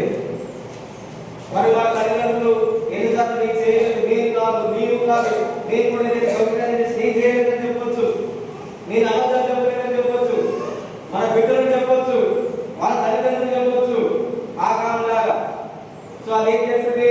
ఆకారాన్ని బట్టి ఎంతమంది బాధపడ్డారా? ఇజ్రాయేల్ జనులందరూ, ఒక్క కుటుంబం కాదు, ఒక కుటుంబంలో 8,000 లక్షల మంది ఒక్క వ్యక్తిని బట్టి ఏమన్నారు? దుఃఖము, ఓటమి, ఓడిపోయిన వాడు. ఏమయ్యారు? మీ జీవితంలో కూడా ఓడిపోవడానికి కారణం ఇవే. దేవుని యొక్క వాక్యం ఏం చేస్తుంది? క్రీస్తునందు దేవుడు మనకు అత్యధికంగా విజయం అనుగ్రహించడానికి దేవుని యొక్క వాక్యంలో ఉంటే, ఇప్పటికీ మనము మన జీవితంలో ఓటమి ఎక్కడికైనా ఓటమి చూస్తున్నామంటే కారణం ఏంటంటే, ఇలాంటి మన జీవితంలో ఏ ఆకారం ఉన్నా ఆ ఆకారాన్ని మన జీవితంలో నుండి తొలగించేసేయాలి. దేవుడు అన్నాడు, ఆ కారణం లేకుండా చేసేయండి. అతని యొక్క మనసు చెడిపోయింది. ఆ చెడిపోయిన దాన్ని బట్టి మీరందరూ బాధపడుతున్నారు. మన జీవితంలో ఎక్కడైనా మన మనసులో చెడ్డ ఆలోచన, చెడ్డ తలపు ఏదైనా మన జీవితంలోకి వస్తే అది మన శరీరాన్ని చెడిపేస్తుంది. కోరుకుంటే ఏం చేస్తుంది? మెల్లమెల్ల క్యాన్సర్ అంటే కోరుకుంటున్నా క్యాన్సర్ ఏం చేస్తుంది? మెల్లమెల్ల శరీరాన్ని తిరుగుకుంటూ వస్తుంది. అదే విధంగా నీ జీవితంలో ఒక చెడ్డ ఆలోచన, చెడ్డ తలపు, చెడ్డ ఊహ ఏదున్నా అది రోజు ఏం చేస్తుంది? నీ జీవితంలో నీ ఆలోచన రోజుకి తిరుగుకుంటూ వస్తుంది. మనందరికీ తెలుసు, కాంగ్రెస్ చెట్టు ఒక పుట్టు ఏ పుట్టు పసరుగా అదే చేస్తే రోజు తిరుగుతుంది. ఒంటి ఏమొస్తుందా? పచ్చగా ఉన్నదంతా ఎండిపోతుంది. అదే విధంగా నీవు ఎండిపోవడానికి కారణం ఏంటంటే, ఏదో ఒక పురుగు, ఏదో ఒక దుష్ట ఆలోచన, ఏదో ఒక దుర్మార్గత మన జీవితంని ఒలిచేస్తుంది. అది నీవు కాదు, మన పిల్లలు కావచ్చు, మన తల్లిదండ్రులు కావచ్చు, ఎవరైనా కావచ్చు, గురువైనా కావచ్చు, ఎవరైనా కావచ్చు. అందుకనే మనం వాటిని ఒప్పుకోవాలి. ఒప్పుకొని విడిచిపెట్టాలి. మొదటిది విగ్రహాలలో జాగ్రత్త. రెండవది ఏమంటున్నాడు? నీ తల్లినైనను నిర్లక్ష్యం చేయకూడదు. చాలా మంది ఈ రోజుల్లో తల్లిదండ్రులని ఏం చేస్తున్నారా? నిర్లక్ష్యం చేస్తున్నారు. నిర్లక్ష్యం చేయడం అంటే తిడుతున్నారు. తల్లిదండ్రులు ఏం చేస్తున్నారు? తిడుతున్నారు. తల్లిదండ్రులకు దేవుని యొక్క వాక్యంలో విధేయత కలిగి ఉండమన్నది. మీ తల్లిదండ్రులకు విధేయులై ఉండమన్నాడు. ఇలాంటి దినముల్లో చిన్న పిల్లలని ఎవరైనా ఏం చేస్తున్నారు? తప్పుడు మార్గంలో ఒక దెబ్బ కొడితే ఎవరైనా పోలీస్ కేసు పెడుతున్నారు. ఎవరి మీద? తల్లిదండ్రులు. ఎన్నో తరగతి? 10వ తరగతి పిల్లలు, 12వ తరగతి పిల్లలు, 9వ తరగతి. మా అమ్మ నాన్నలను హింసిస్తున్నారని తీసుకుపోయి ఏం చేస్తున్నారు? పోలీస్ కేసు పెడుతున్నారు. వాళ్ళని జన్మనిచ్చి, వాళ్ళని పెంచి, పోషించి ఎన్ని చేసిన తల్లిదండ్రుల మీద వాళ్ళు ఏం చేస్తున్నారా? కేసు పెడుతున్నారు. శిక్ష. ఇదేంటిది? శాపమును వారి జీవితంలోకి తీసుకొస్తుంది. ఏం తీసుకొస్తుంది? అదే విధంగా మన ఏం చేస్తున్నాం? మన తల్లిదండ్రులని నిర్లక్ష్యం చేస్తున్నాము. ఒకప్పుడు వాళ్ళు కూడా వాళ్ళ తల్లిదండ్రులు ఇదే విధంగా నిర్లక్ష్యం చేసి ఉండవచ్చు. అదేవిధంగా మనం మన తల్లిని కానీ, తండ్రిని కానీ, మన అత్తని కానీ, మామని కానీ మనం ఎప్పుడు కూడా నిర్లక్ష్యం చేయకూడదు. వాళ్ళని జాగ్రత్తగా చూసుకోవాలి. ఒకవేళ జాగ్రత్తగా తల్లిని కానీ, తండ్రిని కానీ, అత్తని కానీ, మామని కానీ జాగ్రత్తగా చూడకపోతే మనకి ఏమొస్తుంది? దేవుని యొక్క వాక్యం నేను చెప్పండి, ఏమొస్తుంది చెప్పండి? జాగ్రత్తగా ఉండాలి. నెక్స్ట్ ఏంటిదా? త్రోవత, సరిహద్దు. ఏమన్నది? తన పొరుగు వారి సరిహద్దు రాయి తీసివేయవాడు శాపగ్రస్తుడు. అంటే ఇతరులది మనం ఆక్రమించుకోవడం మనది కానిది. ఏంటిది? మనది కానిది, మనం సంపాదించండి, మన సొత్తు కానిది. ఏదైనా ఒకటి మనము పొరుగు వారిని ఆశిస్తే ఏంటిది? శాపము. పొరుగు వారిని ఏదైనా నువ్వు ఆశించకపోయినా, మన ముందున్న వాళ్ళు ఆశించినా, అది ఇప్పుడు ఆకారం ఏం చేసిందా?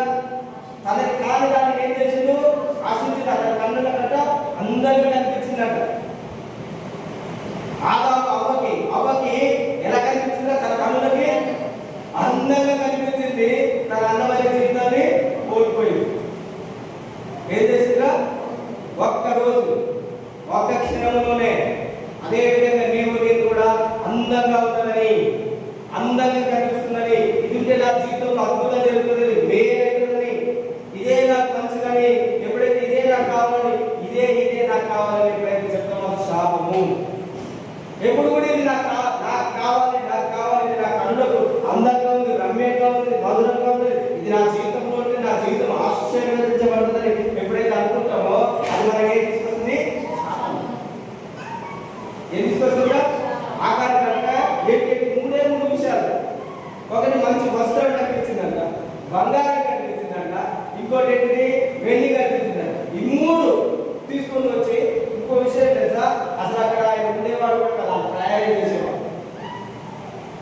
కానీ అది తీసుకొని వచ్చి తోమి ఆ భూమిలో పాతి పెట్టింది. ఏం చేస్తుంది? భూమిలో పాతి పెట్టింది. అదేం తీసుకొచ్చిందా? శాపం. ఏం తీసుకొచ్చింది? అదేవిధంగా భూమిలో శరీరమైనవి ఏదైనా ఉన్నట్లయితే అది మనల్ని ఎదగనియదు. అర్థమైందా? అందుకనే కొంతమంది ఇళ్లలో ఎక్కడ అదే ఇంట్లో ఉన్నా కానీ ఆశీర్వాదం ఉంటుంది, అదే ఇంట్లో ఉన్న ఆశీర్వాదం కారణం శాపం ఉంటుంది. ఏముంటుంది? అందుకనే కొంతమంది ప్రార్థన చేసినప్పుడు మంచిగా వెళ్ళిపోండి, అలా కుటుంబం నుంచి ఖాళీ చేసి వెళ్ళిపోతే వాళ్ళు ఆశీర్వదించడం. ఎందుకంటే అది మనది కాదు కదా, వాళ్ళు అక్కడ ఏదో పెట్టుకున్నారు, అది మనమే తీసేయమంటే తీసేయండి. కొంతమంది చాలా మంది ఇల్లు కట్టేటప్పుడు ఏం చేస్తారు? పూజ చేస్తుంటారు, అవి సమర్పిస్తుంటారు. అయ్యే తీసుకొస్తాయి రాగానే ఏం చేస్తుంటారు? త్రొప్పి పూడ్చిపెట్టినట్ట అదేం తీసుకొచ్చింది? శాపం తీసుకొచ్చింది. మన యొక్క పొలంలో కూడా మనకు తెలియకుండా ఏదైనా ఉంటే అది మన జీవితంలో శాపం తీసుకుని వస్తుంది. అందుకనే మన పొరుగు వారికి ఏది కూడా మనం ఆశించకూడదు.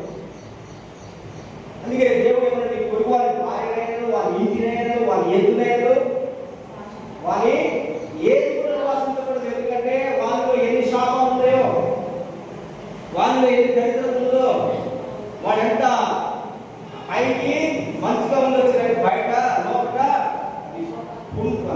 పండు చెప్పండి మేలు పండు పైకి ఏ విధంగా ఉంటుందా, లోపల చూస్తే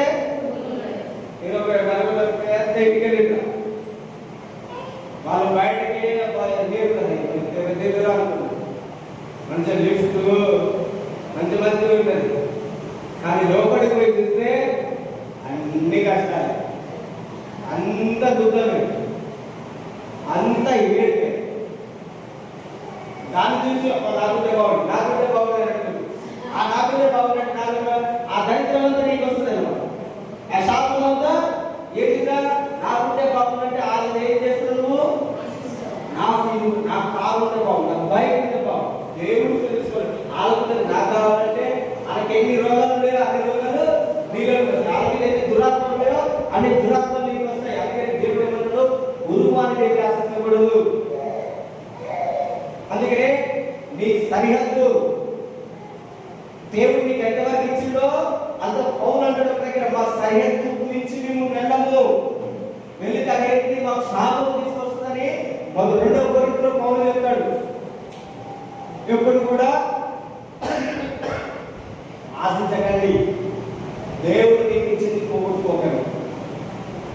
ఏం చేయదు? దేవుడు ఇచ్చింది పోగొట్టుకోవద్దు, పక్కవారికి ఆశించండి. ఒకవేళ ఆశిస్తే దేవుడు అంటున్నాడు అది నీ జీవితంలోకి శాపం తీసుకొని వస్తుంది. అది ఎవరికైనా. నెక్స్ట్, గుడ్డివాని త్రోవను తప్పించువాడు శాపగ్రస్తుడు. గుడ్డివాడిని అంటే కేవలం గుడ్డి కళ్ళు లేని వాళ్ళు మాత్రమే కాదు, దేవుని యొక్క మందిరంలోకి వెళ్ళకుండా, దేవుని ఆరాధన చేయకుండా వాడు గుడ్డివాడు. దేవుని మందిరంలోకి వస్తూ వారి యొక్క కళ్ళు తెరవబడతాయి. ఏమన్నా గుడ్డివాడు అంటే మనం ఏమున్నా భౌతికంగా చూస్తున్నాం. భౌతికంగా గుడ్డివాడు అంటే ఎదుగుడు వేయకూడదు, కింద పడాలని. భౌతికంగా గుడ్డివాడిని త్రోవ తప్పించకూడదు. అదేవిధంగా చాలా మంది దేవుని దగ్గరికి రానియకుండా చాలా మంది చాలా రకాలైనటువంటి అడ్డుబాట్లు వేస్తారు. మా ఇంట్లో మమ్మల్ని దేవుని దగ్గరికి వెళ్ళిస్తలేరు అన్న చెప్పడానికి దేవుడికి ప్రార్థన చేయడం లేదు. వాళ్ళు శాపగ్రస్తులకు దేవుని యొక్క వాక్యంలో ఏంటి వాళ్ళు? ఒక వ్యక్తి దేవుడు అతనికి మందిరంలో వెళ్ళడానికి దేవుడు అతనికి సహాయం చేస్తుంటే అతను ఎవరైనా అడ్డుపడితే శాపము. ఒకరిని స్వేచ్ఛని నువ్వు ఏం చేస్తున్నావు? తృణీకరిస్తున్నావు. ఒకరిని ఏం చేస్తున్నావు? బంధిస్తున్నావు ఒక వ్యక్తిని. అది ఎవరైనా నా భార్య, నా భర్త, నా పిల్లలు అనుకుంటున్నావు కాదు. వాళ్ళు ఏం చేస్తున్నాం? మనము అప్రెస్ చేస్తున్నాం. దేవుడి మందిరంలోకి వెళ్ళలేకుండా, ఎవరు దేవుడి యొక్క మందిరంలోకి వెళ్ళలేకుండా, దేవుడి ప్రార్థన చేయకుండా, అతని యొక్క స్వేచ్ఛను బంధించడానికి ఆ బల బంధిస్తే దేవుడు ఏమంటాడు? నీ వీరికి శాపం. తల్లిదండ్రులని ఆరాధనకు వెళ్ళని అనుకుంటా చేయకూడదు ఎప్పుడు కూడా. గుడ్డి వాడిగా చేయకూడదు ఎప్పుడు కూడా. అతని యొక్క మనోనేత్రములను వెలగలేకుండా చేస్తున్నాయి. చూడండి ఎన్ని రకములైనటువంటి మన పూర్వీకులు ఏం చేసిందో చాలా మంది సువార్తని తెలవకుండా, దేవుని యొక్క వాక్యములు చెప్పకుండా, మన గ్రామంలోనైనా పక్క గ్రామంలోనైనా మన రాష్ట్రంలోనైనా జిల్లాలోనైనా ఎక్కడైనా దేవుని యొక్క వాక్యములు చెప్పకుండా గుడ్డిగా అడ్డుపడుతున్నారో వాళ్ళకంటున్నాడు దేవుడు ఏమి తీసుకొస్తాడా? శాపం వస్తుంది. ఈరోజు మన దేశం పైన ఎలాంటి శాపం లేకుండా ఆశీర్వాదం ఉండాలని మనం ప్రార్థన చేయాలి. నీ కుటుంబంలో, నీ యొక్క ఇంట్లో, ప్రతి ఒక్కరి జీవితంలో ఆశీర్వాదం ఉండాలని ప్రార్థన చేయాలి. గుడ్డి వారిని త్రోవ తప్పించకూడదు. ఏం చేయకూడదురా? చెడు మార్గంలోకి నడిపించకూడదు. అంటే ఇప్పుడు దేవుని మందిరంలోకి వెళ్ళేకుంటూ ఉంటే అతను ఏమైపోతుందిరా? చెడ్డ మార్గంలోకి వెళ్ళిపోతుంది, చెడు సాహసంలోకి వెళ్ళిపోతుంది, ఇంకా భయంకరంగా తయారవుతారు. ఇప్పుడున్న వారి యొక్క స్థితి తర్వాత కంటే మరీ ఘోరంగా తయారవుతారు. అలా తయారైపోతున్నారు. నెక్స్ట్ అది జాగ్రత్త. నెక్స్ట్ ఏంటిగా? పరదేశకే కానీ, తండ్రి లేని వారికి కానీ, విధవరాలకి కానీ న్యాయం తప్పి తీర్పు తీర్చకూడదు. అమ్మాయికి కూడా మనం అన్యాయం చేయకూడదు. అతడు ఎలాంటి వాడైనా, ఏ దేవుడు సృష్టించిన ఏ వ్యక్తిని కూడా మనం తృణీకరించకూడదు. అతను తెలుసుకుంటే దేవుడు సృష్టించినటువంటి సృష్టిని ఎన్నడూ కూడా నువ్వు తృణీకరించకూడదు. నువ్వే దిక్కులా ఉన్నది, అదే దిక్కులా ఉన్నది, ఏం చేయకూడదా?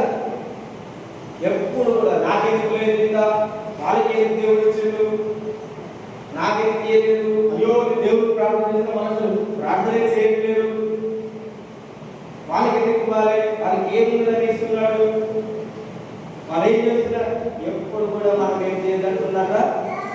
పరదేశికి కానీ, అంటే పరదేశి అంటే అయ్యో దేవుడు పద్ధతి, దేవుడు నాకు అనిపిస్తలేదు అంటే నేను దేవుడు ప్రార్థన వాళ్ళకి అనిపిస్తున్నాడు. ఎప్పుడు కూడా మనము దేవుడు వాళ్ళని ఎందుకు ఇలా చేస్తున్నాడు, నన్ను ఎందుకు ఇలా చేస్తున్నాడని ఎప్పుడైనా నువ్వు బాధపడడానికి శాపము. ఏంటిదా? శాపము. ఇక్కడ ఏమంటున్నాడు? న్యాయము తప్పి, అంటే దేవుడు ఏదైతే చేస్తుందో దానికి నువ్వు ఏం చేస్తున్నావు? తీర్పు తీరుస్తున్నావు. నువ్వు న్యాయము ఏం చేస్తున్నావురా? తీర్పు తీరుస్తావు. దానికి మనము దేవుడు ఏమన్నాడు? నీ నోటి మాటతో ఎప్పుడు కూడా పాపము జరగనీయము. మన సొంత నోటి నాలుగు ద్వారా ఏమొస్తాయంటే శాపం వస్తాయి. సొంత నాలుగు ద్వారా ఏమొస్తాయి? శాపాలు వస్తాయి. అయ్యో నేను బాగలేదు, నాకు తెలివి లేదు, నాకు జ్ఞానం లేదని. ఇది నెక్స్ట్ సో ఏం చేయగా అలా కొడుకు వాళ్ళు పరదేశం కానీ, మనకు తెలియని వాళ్ళని కానీ, అయ్యా మనవుడు మనకు న్యాయం చేయాలి, అతను పక్కడు కూడా ఆయన న్యాయం చేసేది అంతే కదా. ఈ మనవులు మన వైపు ఉండాలి. వాళ్ళు వాళ్ళ వాళ్ళు ఎప్పుడన్నా మనోడు కాదు, న్యాయం ఎక్కడ ఉంటే అక్కడ దేవుడు ఉంటాడు. అన్యాయం కాదు కాదు, న్యాయం దగ్గర నువ్వు నిలబడాలి. హల్లెలూయా. అది మన వల్లైనా దేవుడు ఏమంటాడు? అన్యాయం చేస్తే దేవాలయాన్ని క్షమిస్తాడు. కానీ నువ్వు అన్యాయాన్ని న్యాయంగా తీర్పిస్తే అది మనకు శాపం తీసుకొస్తుంది. అది మన తరతరములకు మీద ఉంటుంది. వ్యభిచార పాపం అంటే మన పిల్లల విస్తరిస్తున్నారు. వ్యభిచార పాపం 10 తరముల వరకు వెళ్తారు. ఎన్ని తరముల వరకు? 10 తరములు. విగ్రహారాధన 4 తరముల వరకు కానీ విగ్రహారాధన రెండు 10 తరముల వరకు అయితే డేంజర్. కనుక మనకు తెలియదు, మన తల్లిదండ్రులు కానీ, మన మిత్రులు కానీ, నువ్వు కానీ, నేను కానీ, మన ముందున్న వాళ్ళు కానీ వాళ్ళు ఎలా ఏం చేయబడ్డారో, వాళ్ళు ఏం చేసినో మనకు తెలియదు. కానీ మనం ఏం చేయాలా? ఒప్పుకోవాలి. నెక్స్ట్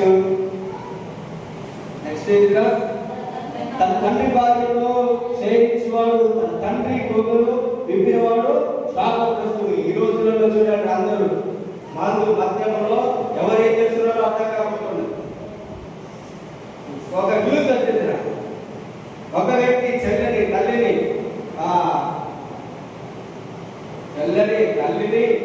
బిడ్డలని ఇంకా అందరినీ ఇల్లు అంటే కూడా అందరినీ పాటు చేసింది. ఏంటిది? శాపం. ఏం చేయాలి? అతని జీవితం నాశనమే కాకుండా వీళ్ళ జీవితం కూడా ఏమైతుంది? పాడైపోతుంది. కనుక అంటే ఏంటి? మందు మానసిక స్థిమితము, మనసు స్థితి కోల్పోతున్నాడు. దయ్యము ఈ మతి స్థితి తప్పిపోతున్నాడు. అంటే ఏంటిది? దయ్యము. అందుకనే జాగ్రత్త. మందు తాగకూడదు. మందు పోయినప్పుడు మందు పదార్థాలు అలవాటు పడుతున్నారు. డేంజరస్. అది ఇంకా భయంకరమైనది. కొకైన్ వాడుతుంది, చాలా భయంకరమైనది. ఎవరి బిడ్డలు మన బిడ్డలు వారితో ప్రార్థన చేయాలి. ఈ తరం ప్రత్యేకంగా ఈ తరంలో ఉన్నటువంటి ఎవరి బిడ్డల వరకు మనము ఆనందంగా ప్రార్థన చేయాలి. ఎందుకంటే వాళ్ళ చేతులు ఫోన్లు వచ్చినాయి. ఫోన్లు వచ్చిన తర్వాత అన్ని వాళ్ళ చేతులు కనబడుతున్నాయి.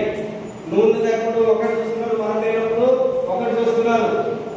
మనం వచ్చినప్పుడు మంచి పెట్టుకున్నాం, మనం వెళ్ళిపోయినప్పుడు వాళ్ళకి ఇష్టం వచ్చినాయి. వాళ్ళ శరీరాన్ని ఎంటర్టైన్ చేస్తున్నాయి, వాళ్ళ మనస్సుకి సంతోషం చేస్తున్న అట్లాంటి వాటిని చూస్తున్నారు. వాళ్ళ వయసులో చూడకూడని వాటిని చూసి పాపానికి ప్రేరేపించబడుతున్నారు. అందుకనే మనం ఏం చేయాలి?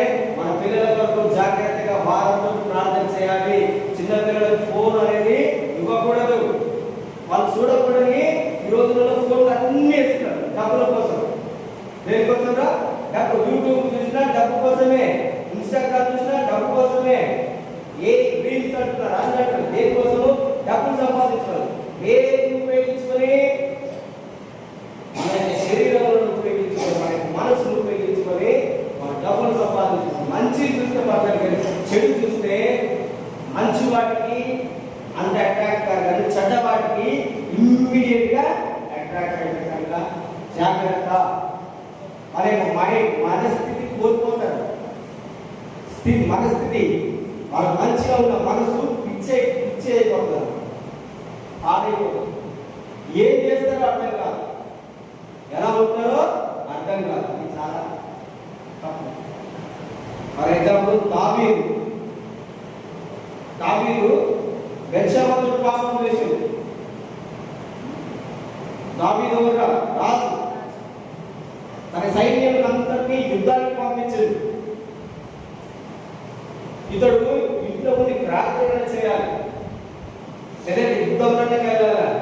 యుద్ధంలో తన దేశంలో ఉన్న పౌరులందరూ పోరాడుతుంటే రాజు ముందుండి నడిపించాల్సిన ఆయన ఇంట్లో ఉండి ఆయన మేడ మీద తిరుగుతుంటే ఒక స్నానం చేస్తుంటే మేడ మీద చూసి ఆమె అందానికి ముగ్గురై ఆమెను తీసుకొని వచ్చింది. ఆమె ఎవరు? పనివాని భార్య. ఎవరు? పనివాని భార్య. దేవుడు అంటాడు, నువ్వు అడిగితే నీకు ఎంతో మంది భార్యని అమ్మాయిని ఇచ్చేవాడిని, అలాంటిది నువ్వు పక్కవాని భార్యని, అది నీ యొక్క పనిచేసేటటువంటి వాళ్ళ యొక్క భార్యను తీసుకొని వచ్చి అది అందరితో ఇక్కడ ఏం చేస్తాడు? రాజు పాపం చేస్తాడు. పాపం చేయడం వల్ల గర్భం వస్తుంది. ఆ గర్భం రావడం వలన ఇక్కడ ఏం చేస్తాడు? యుద్ధం నుండి పిలిపిస్తాడు. పిలిపించి అతన్ని మత్తుగా చేస్తాడు. మత్తు ఎంత డేంజర్. బాగా తాగిస్తాడు. తాగి చంపడు, ఇంటికి వెళ్ళి పడుకో అంటే ఆ వ్యక్తి అంటే ఏమంటాడు? అయ్యో, ఇప్పుడు మీరు నా భార్య దగ్గరికి సంతోషించడానికి వెళ్ళే సమయం కాదు. ఆయన కన్నా నా మనసు యుద్ధంలో నా జనులందరూ నశిస్తుంటే నేను నా భార్య దగ్గరికి వెళ్ళి సంతోషించాలని చెప్పేసి అంత రాజు సేవకుల మధ్యలో పడుకున్నాడు. 2 సార్లు అలా అయితే చివరికి రాజు ఏమని ఆలోచించిండు? అయ్యో, ఇతనికి తన ఇంటికి వెళ్ళే మనసు లేదు, ఆమె గర్భవతి అయింది, ఇప్పుడు నా మీద నింద వస్తుందని చెప్పేసి ఇతను ఎలాగైనా చంపేయాలని ఆ చంపే కబురు ఇతని చేతిలో పెట్టి పంపిస్తారు. రాజు ఏదైనా రాసిస్తే అక్కడ ఉన్నటువంటి సైనికులు చదువుకోండి అని తీసుకెళ్ళి ఆయన ఇస్తే అక్కడ ఉన్నటువంటి సైన్యాధిపతి ఏం చేసిండు? ఇతను ఎక్కడైతే బలంగా యుద్ధం జరుగుతుందో అక్కడ చచ్చిపోయే స్థలంలో పెట్టాడు. చచ్చిపోతాడు. ఆ తర్వాత అక్కడ ఏం చేస్తాడు? దావీదు ఏం చేస్తాడు? తనకు భార్య చేసుకుంటాడు. ఇప్పుడు భర్త లేడని తన చెప్తున్నాడు? నువ్వు రహస్యంగా ఈ తప్పు చేసినావు కనుక నీ బిడ్డలు అందరూ చూస్తుంటే పాపం చేస్తారు, శాపం తీసుకున్నారు. ఇలాంటి వ్యభిచార పాపం చేసేసాయి. కానీ అదే దుఃఖకరమైన విషయం ఏంటంటే తన సొంత కడుపులో పుట్టినటువంటి కుమారుడు తన యొక్క కుమారుడితో పాపం చేస్తాడు. ఏం చేస్తాడు చూడండి. వ్యభిచార పాపం ఎంత దరిద్రమైనది. ఒకవేళ ఎప్పుడైనా మనం ఇలాంటి స్థితిలో ఎప్పుడైనా కనిపిస్తే అది శాపము. అంత శాపముని మనము ఒప్పుకోవాలి, నిరగొట్టాలి, విడిచిపెట్టాలి. నెక్స్ట్ ఏంటి? ఏ జంతువులైనా శయించువాడు శాపగ్రస్తుడు. జంతువులతో కూడా ఇదేంటి క్రోధం అన్నట్టు చాలా డేంజర్. శాపమును తీసుకొని వస్తుంది, శాపములను తీసుకొని వస్తుంది. నెక్స్ట్ ఏంటిగా తన సహోదరుడు అనగా తన తండ్రి కుమారుడు కానీ తల్లి కుమారుడితో కానీ శయించువాడు శాపగ్రస్తుడు. అత్తతో శయించువాడు శాపగ్రస్తుడు. చూడండి ఈ రకాలుగా వ్యభిచార పాపము శాపమును తీసుకొని వస్తుంది. చెల్లెలతో అక్కలతో అని అక్క చెల్లె అని చెప్పేసి చాలా మంది రకరకాల పాపం చేస్తుంటారు. అయ్యేంటి సిద్ధం పాపం చేస్తున్నారు. ఏదేంటిగా శాపమును ఉరిని తీసుకొని వస్తాయి. ఒకవేళ ఎక్కడైనా మనం చూస్తే వాటిని మనం ఏం చేయాలా? ఒప్పుకోవాలి. తర్వాత ఏముంటుంది? లంచము పుచ్చుకొని వాడు శాపగ్రస్తుడు. లంచం తీసుకోవద్దు. దేవుడు లంచం తీసుకొని నీతిని అన్యాయం దుర్నీతిగా చేసేస్తున్నారు. ఇవన్నీ శాపము. ఇంకా అంటే మన పితరులు ఎన్ని తప్పులు చేసినో మనం ఎన్ని తప్పులు చేసినామో మనకు తెలియదు కనుక వీటన్నిటిని మనము ఒప్పుకోవాలి. ఈరోజుకి నువ్వు ఎన్ని శాపములు చెప్పినా అందులో ఏం చూసినాం మనము? రెండు. మొట్టమొదటి మన సొంత పాపము మనకి ఏం తీసుకొస్తుంది? శాపం. రెండవది మన తల్లిదండ్రుల పాపం. మనం చూసినాక మన తల్లిదండ్రుల పాపము, మన సొంత తల్లిదండ్రులు, మన సొంత పాపము ప్రభు చిత్తమైతే వచ్చేసరికి వీళ్ళ